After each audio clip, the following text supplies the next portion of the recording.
Do you know a game is great the first time you play it? I can think of games that I love now that I was at best indifferent to the first time I played them. Then there are the ones that blow you away the minute you start playing.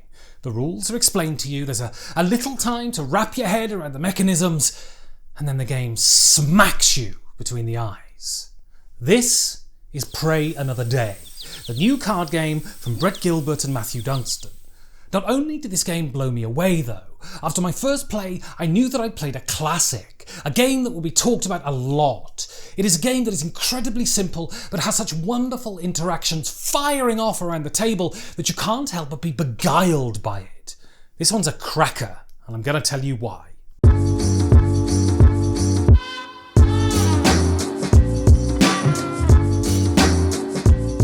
Pray Another Day is one of those gloriously simple card games that values the interactions between players much more than the desire for mastery. This is an experience game, a game that makes you laugh and the kind of game that forms friendships rather than rivalries. It's also a filler, but the kind of filler that could take up the whole night because the gameplay is just so damn moorish. In Pray Another Day, players are all dealt the same hand of 5 cards. These range from number 1, the bear, to number 5, the mouse. These numbers denote 2 things: the order that they will go in the round, and the power that they will give you at the end of the round if they survive. Players play one of these cards face down and then in turn order the names of the animals are called, starting with the bear, going through the wolf, the lynx, the owl, and finally the mouse. When the name of the animal is called, whoever's played that animal reveals it.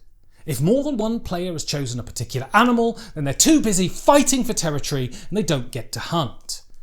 If only one player has chosen a particular animal though, they get to go off in search of smaller beasts to eat. They do this by calling the name of another animal. All of the players who've played that animal are eaten and then they're out of the round. Play then continues through the play order like this for 3 rounds, and then power is calculated. The player with the highest number on their surviving animals wins 2 eating tokens, and the second place wins 1. This continues until one player wins 5 eating tokens and they crown themselves ruler of the wild beasts. A successful Spiel des Jahres winner is a game that your 7-year-old can play but offers enough depth that gamers could play it at game night. Pray Another Day is the quintessence of this. The rules are almost laughably simple, and yet they lead to the kind of think and double think that great bluffing games provide, and being able to outwit your opponents becomes a deliciously difficult task. You know that they know that you know what card they're going to play next, so will they play that card? You don't know. This is where the joy lies in Pray Another Day. It's tooth-grindingly difficult to work out what people are going to do because people are terrible.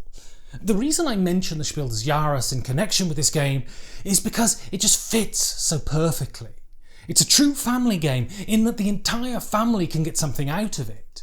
All award talks aside though, Pray Another Day really reminded me of my first play of Love Letter, a game from which this is undoubtedly descended. This is a stripped back interpretation of that kind of game though, if such a thing were possible, but it has all of the great above table back and forth that Love Letter has. I cajoled and shouted and laughed all the way through my play of this one. Ludological enjoyment comes in many forms, and Pray Another Day takes on the form of being raucous and clever and tremendously fun. And it was like this from the first moment I played it. I can do nothing but recommend this highly. It's an instant classic.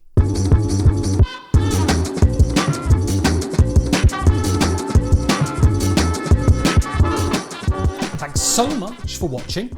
You can join the 5G4D Discord and get yourself a snazzy t-shirt at the links below.